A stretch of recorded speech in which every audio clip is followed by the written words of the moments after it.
Здраво утро, приятели! Знам, че изглеждам и звуча невероятно.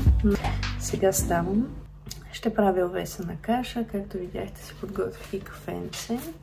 За овесената каша имам много вкусно грозде. Уникално, невероятно. Много е хубаво и без семки. Това е най-вкусното грозде, което съм опитвала тази година. Ще нарежа малко банан и в момента прилича на някой от катеричаците.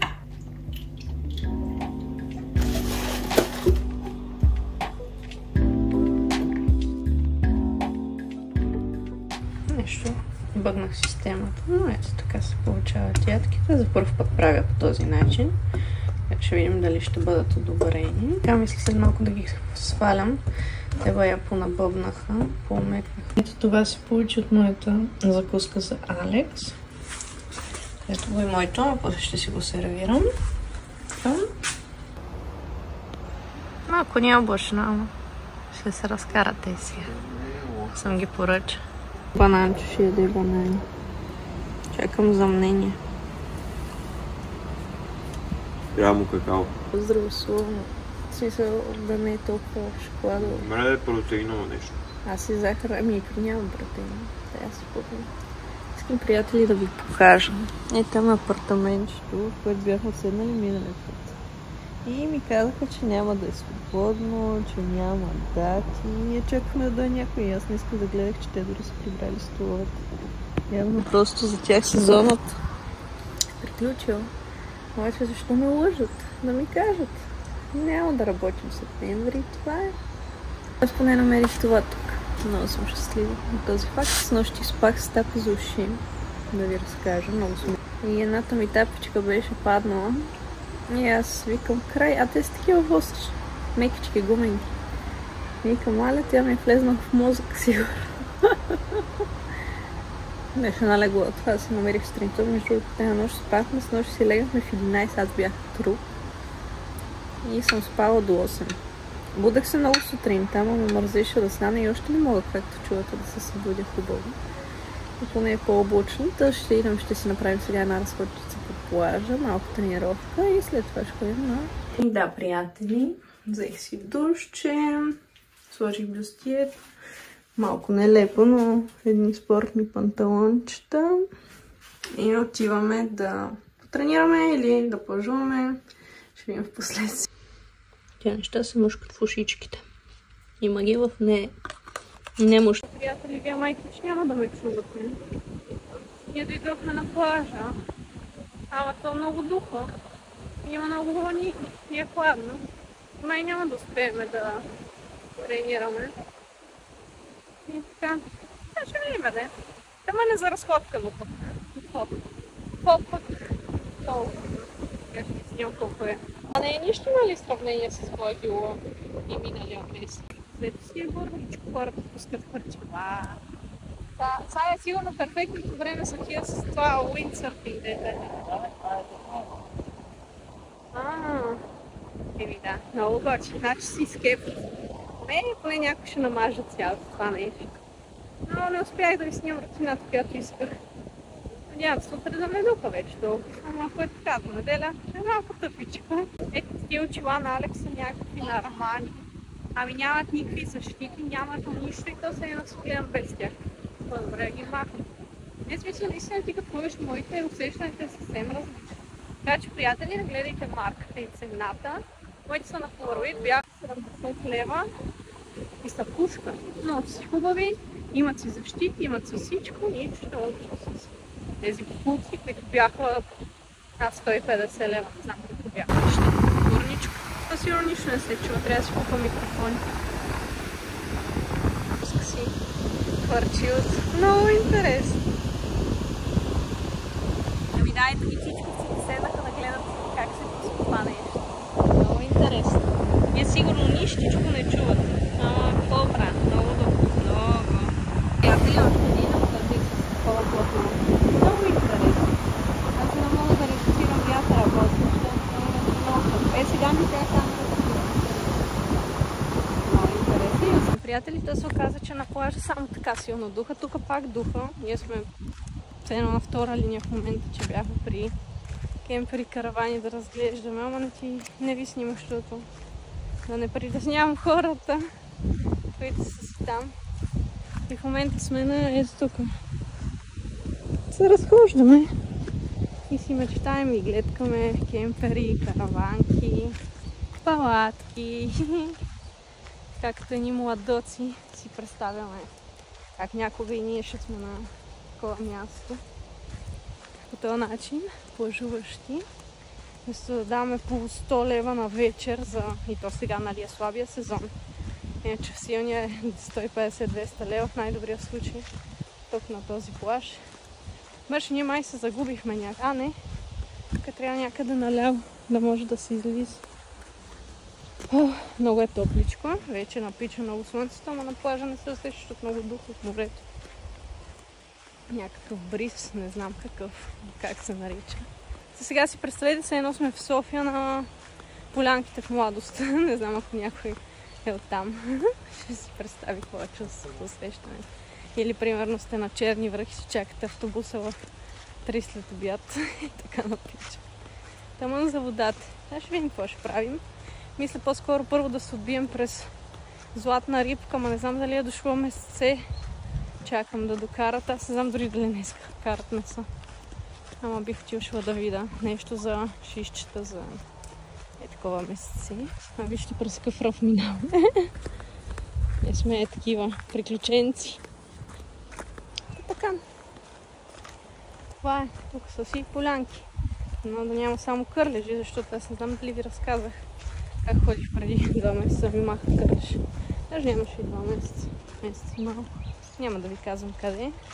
По-специфично място, където може би никой не е имал. Повързано е с бюста. За там ще приключа разказа, защото, нали, да не влизам в подробности. Бих влезнала, ако някой му е интересно. Но по-скоро налично. Излезнахме тук на пътчето, което е за градина, дето отстрани на пътя главния. Така. Пише опасност от падащи дървета и колони, но пък вижте какви интересни дръвчета, имат си някакви кръгчета. Някой, ако знае как се казва, да пише в коментар. Много е интересно. Ето го нашия комплекс Hacienda Beach. Прекарва Алекс с някакви бабуни. Това е втората, която минаваме. Такава е, това ни е комплекса, но ние не можахме да минем, защото на него не му се обикаляше. Капинки. Ами, ние дойдохме на лов за скара. Дано да са откарали. Ако не ще ги питаме кога карат. Така. Има такива милка барнита за 2,60. Сега да си купихме, още не сме ги яли. Аз нямам днес апетит, ма вчера ядох и за днес. Това на кадрите сте видяли колко ми издучи кинбето. Ами ето, приятели, набарах си месце. Свинско, последното. Едни салфетки. Я покажи в другата ръка какво имаш. Някакъв нов хел. Тиквичка и грозде, защото викам ще си направя такова чищчета. И аз нямам пръчки, иначе си взех тиквичка, но ще първа там стига на какво стане. На време преди да изтърва процес. Сложих лъчено, да се пържи, пописаме се как ви казах. Запържи го е така. Много жестоко. Така стравочко. Реших да не мали месото уникално. Реших да не са шишчета, защото нямам шишчета, както разбрахте. Половината месце го хвърлих сега слух. Сложих захар да карамелизирам лукчето. Ще видя да обработя сега предишното видео и да го качам. Така че ще хапваме. Алекс тук подготвя едни доматки. Ето го. Невероятно е. Все едно в ресторант сме си го поръчали. Алекс има пиленце, имаме салатка и ще хапваме. Ами, приятели, ние дремнахме малко, ама много малко, половин час. И сега се залавяме да ходим на плаж. Но първо ще хапнем, защото гладняхме. Не ядохме преди маничко, нали? Вчера тези милка барните гледах за 2,60, като има 5. Ей такива. Много сладко, много яко. И ние тук сме на лукса, на готиното. Ще си купа и за София, така пращам нали за закус. Може да си купиме 5 пакета. Така, вижте. Оправяме се, отиваме на плаж, че ние само спима, така сме нужни. Тя се и само нещо месец с слова, някакви работи правят. Все ми се пада да идвам на почивки на места, дете не мога да се спи. Има живот. Какво да ви кажа? Да, вече 4 часа, ние първо ще ходим на плаж. Както повелява традицията, забравихме слънцезащитите. Алекс сега отива да я вземе, защото ми писна сърцето си. Кратко за това колко духа днес. Вижте как се падаме към. Ами да, The Real OGs ще знаят къде дойдохме. Дойдохме до Китен, защото... Абсолютно същото. Ми, Алекс, какво да направя? Показваше без вълнисто камерата. Там я съедит.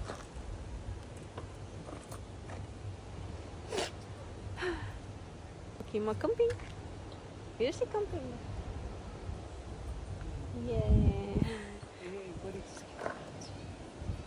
Това не е духа, защото не знам, закъсах. Можем, вижте къде спряхме. Дано не трябва да ходим пак на наказателна. Шегичка, да. Знаете ли, че ми е дошла пратката? Значи поръчах си една много хубава рокля в Резървт. Някаква намалена на някакви 13 лева такава за зимата. И ми е дошла в магазина. Обаче дойде точно ние като заминахме. И сега трябва да я взема до събота от Ринг Мол. Как да стане, като аз не съм на Ринг Мол? Аз съм на 400 км от Ринг Мол. Ама какво да правим? Такива сме си. Аз пък викам, те много бавно идват тия поръчки. Няма да дойде следващите. Така си искате паци да няма вълна. А ние сме се намазали още от 9 с някакви слънцезащити. То ми мазна, аз ви снимах. Гадно. Застанахме на плажа в това. Аз не знам, попитах се да снимам, а то ми падна телефона. Издуха ни вятъра, полепихме се целите в пясък. Ма направо ви казвам гнус. Много отвратително. Малко ни фана я, че дойдохме началото на септември. Аз по принцип си бях запазила първо за Гърция. Това време спрямо на пешеходната пътека. Обаче нашата кола не знаех дали ще ни закара до Гърция. И не отидохме в Гърция. И сега дойдохме в Созопол. Поне сме в България. Има вълни! За какво пикме? 30 км. Зад някакъв бавен човек, че дед караше патрулка зад него. Човека си спря. Да, между другото сме карали от тук с 40 км. Не, човек, той с Янка. Много съм разочарован. Днешният ден е пълно разочарование. Но напукна всичко. Аз отиваме там на ивицата с платените чадъри. Слам си кърпата отпред и мога ми ядат ушите. Днеска явно не е бил ден за плашко. Разкоихме се, после ще се разтъпчем и с Созопол. И утре се надяваме да не духи и да е хубаво времето. Колко много вълни има тук в свободната зона. А и там в платената няма ни една. А ние отиваме, познаете къде. Не прибираме, че то не ставаш. Само се разкарахме. Най-разочарователният ден, най-разочарователният ден тази година на морето е днес. Но все пак се замислихме, смисъл, ние мислим негативно, тъпо ни е, че е гадно времето. И аз казвам на Алекс, поне да сме благодарни, че това не ни е първото и последното море тази година. Ами това ни е третото и един ден от всички толкова много дни да е гадно, е абсолютно нормално. Така че връщаме се към Созополис. Отидохме до магазина за хляб и днес не става за плаж. Времето е гадно. Надявам се силно утре да става и да може да отидем. Пише, че до към 2 часа ще е окей. Така че искате ни пак да станем рано. Харесайте видеото, ако ви е допаднало. Абонирайте се за нашия канал и ще се видим следващия път. Чао!